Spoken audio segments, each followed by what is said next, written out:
In order to move from circular theory to circular practice, we need businesses, households and governments to move forward together. Welcome to the Circular Economy Show.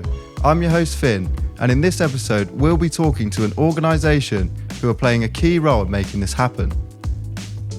Zero Waste Scotland have positioned themselves as a leading thinker in the circular economy space. Their new report, Scotland's Circular Economy Practices Ecosystem, aims to identify the barriers that are stopping businesses from adopting circular practices at scale. Joining me today to discuss its findings are Peter McCafferty, Business Support Manager at Zero Waste Scotland, and Dr Michaela Hruskova from the University of Stirling.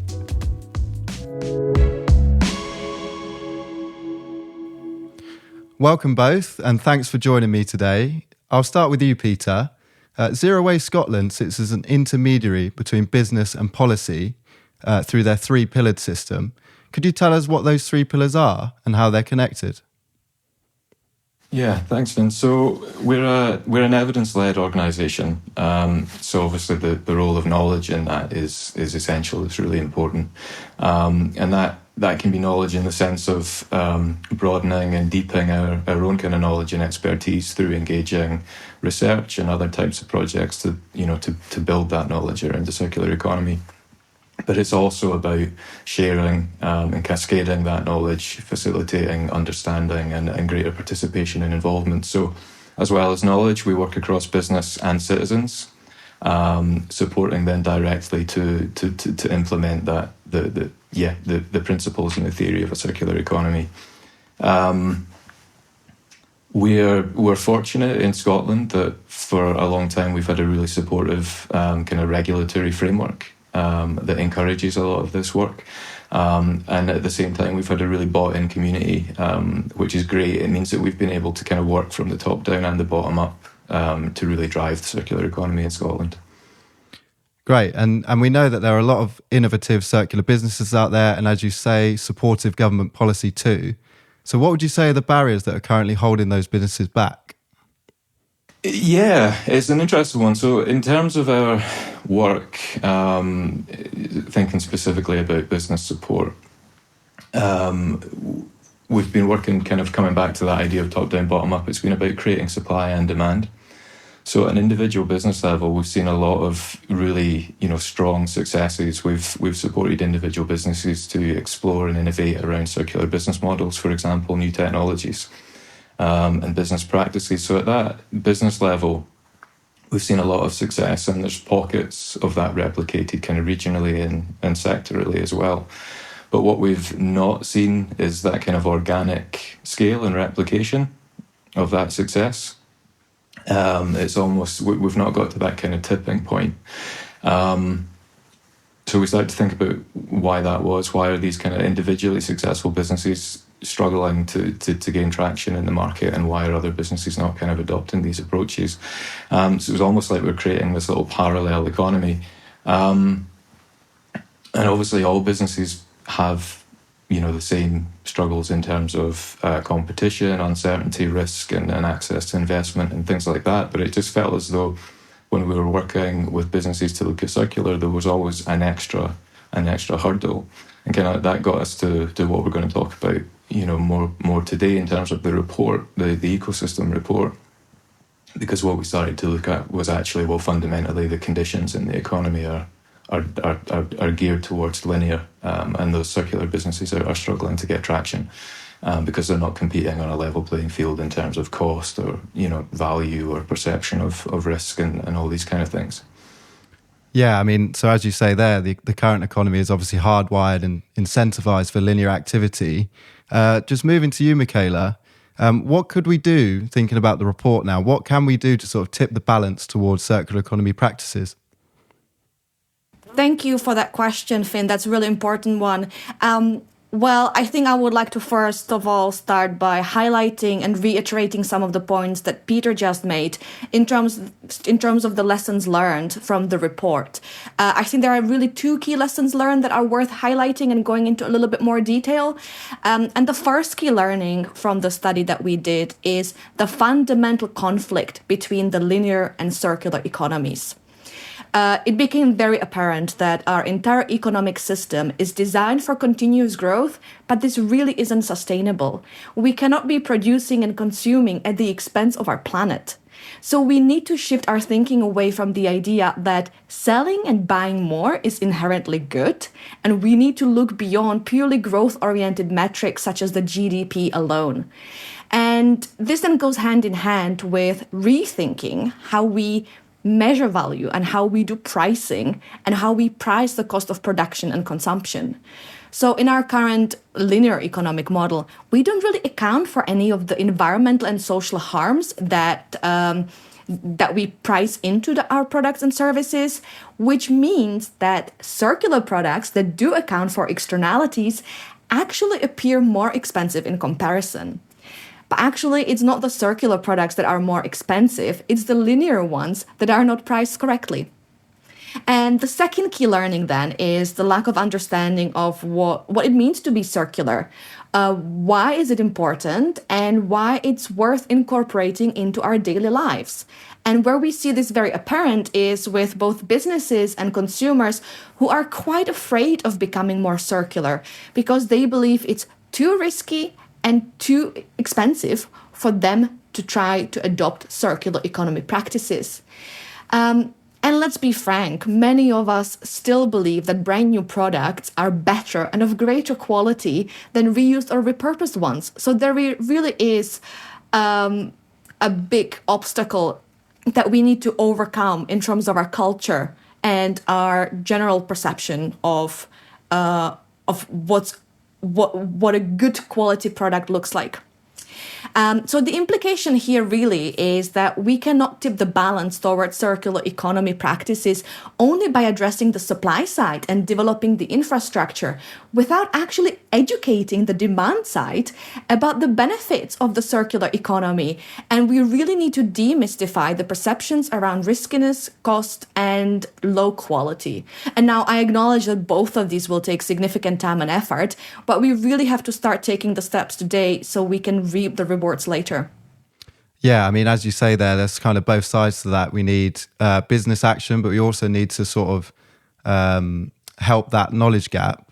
On that, what do you think the role of how can the consumer help in shifting towards a circular economy? So with consumers, I think there is an important educational piece. We have to acknowledge that we can't force people to buy products if they don't deem them to be good enough or if they perceive them to be too expensive. Because why would you buy something that's more expensive if you don't really understand the inherent value of something being more circular? So the education piece is really important. The other one is, this is quite an ambitious one, but we really need to start thinking about how can we use some sort of incentives, both positive and negative, to really start pricing our goods appropriately. We can't pretend that the planet isn't on fire and ignore that in our pricing. It really has to be built in. And because if we start forcing people who are artificially deflating their price to take these factors into consideration, I believe we will have a lot more equal playing field, like Peter said earlier. Yeah, and obviously I think collaboration is a huge part of that across the industry. So on that sort of topic around collaboration, how scalable do you think these new approaches are? Well, I think they have to be scalable because we can't successfully transition towards a more circular economy without involving every one of us. We have to do this at scale because no single organization can do this alone. The government cannot do it alone, the business community cannot do it alone, and consumers cannot do it alone either. So we really need to be working collectively to bring the circular economy agenda into the mainstream. And by that I mean we need to involve not only those who are already active in the space, but actually we need to lure the actors from the other spaces of the economy into the fore and mobilize them to get involved as well.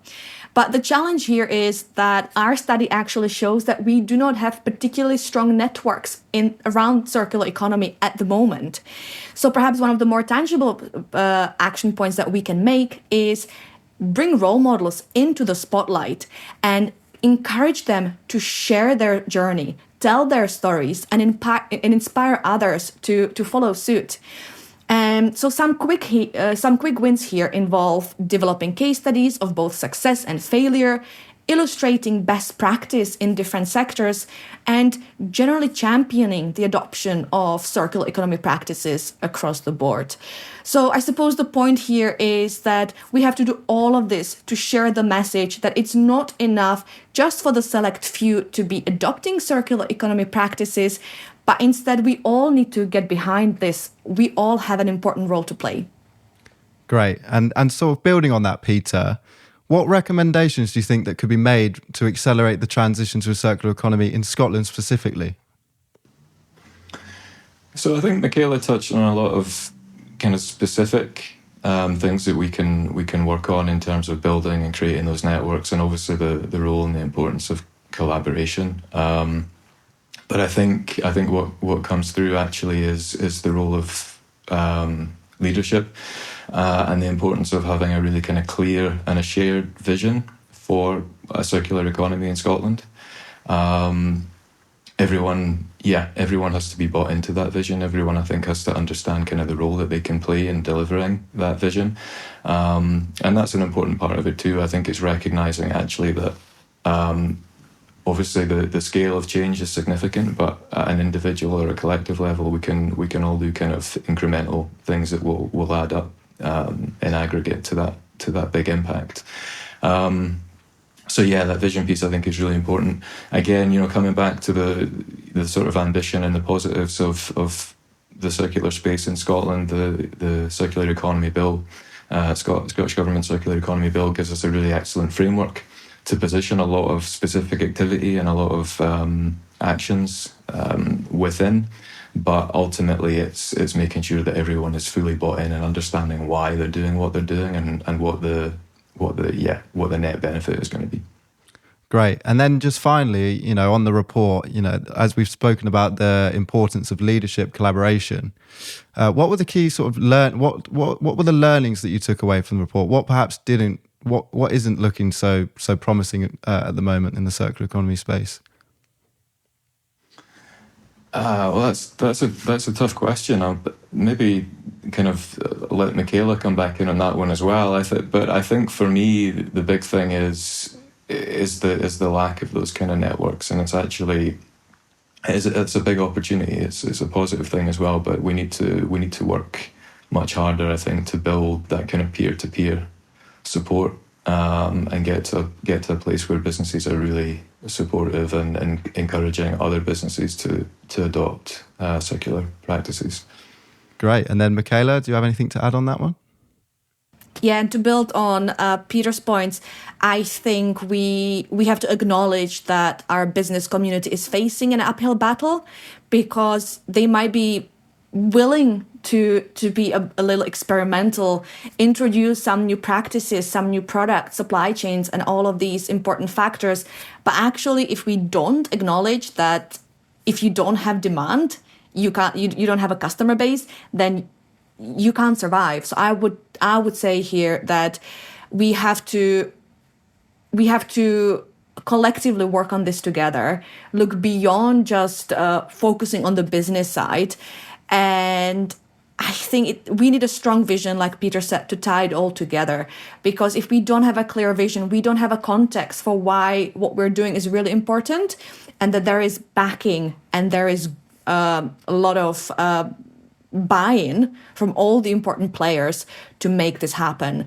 And the reality is it will be difficult, because we have a lot of really difficult trade-offs that we need to make. Because a lot of the points that I made earlier were very long-term, and you might feel like nothing's happening for a very long time, but that shouldn't be an excuse for why we don't take action today. So we need to find a balance between chipping away at the big important items, like rethinking our pricing, rethinking externalities, but at the same time having some really quick wins, like the case studies, organizing meetups for our community, encouraging them to get together, share what's working, what's not working, and but also we need maybe perhaps a bit of a campaign to educate all of us about why all of this matters. Great. And I think that's sort of a great place to end on, that sort of shared vision of, citizens, businesses and government all moving together to implement the circular economy at scale. Well, thank you both for your time today. It's been great to sort of talk about the report and its findings. And for those of you that would like to read the report, we'll leave the report in the show notes. But that's it for now. Thanks for your time and see you guys later. Thanks for listening to this podcast by the Ellen MacArthur Foundation. If you enjoyed it, don't forget to leave a review and subscribe for the next one.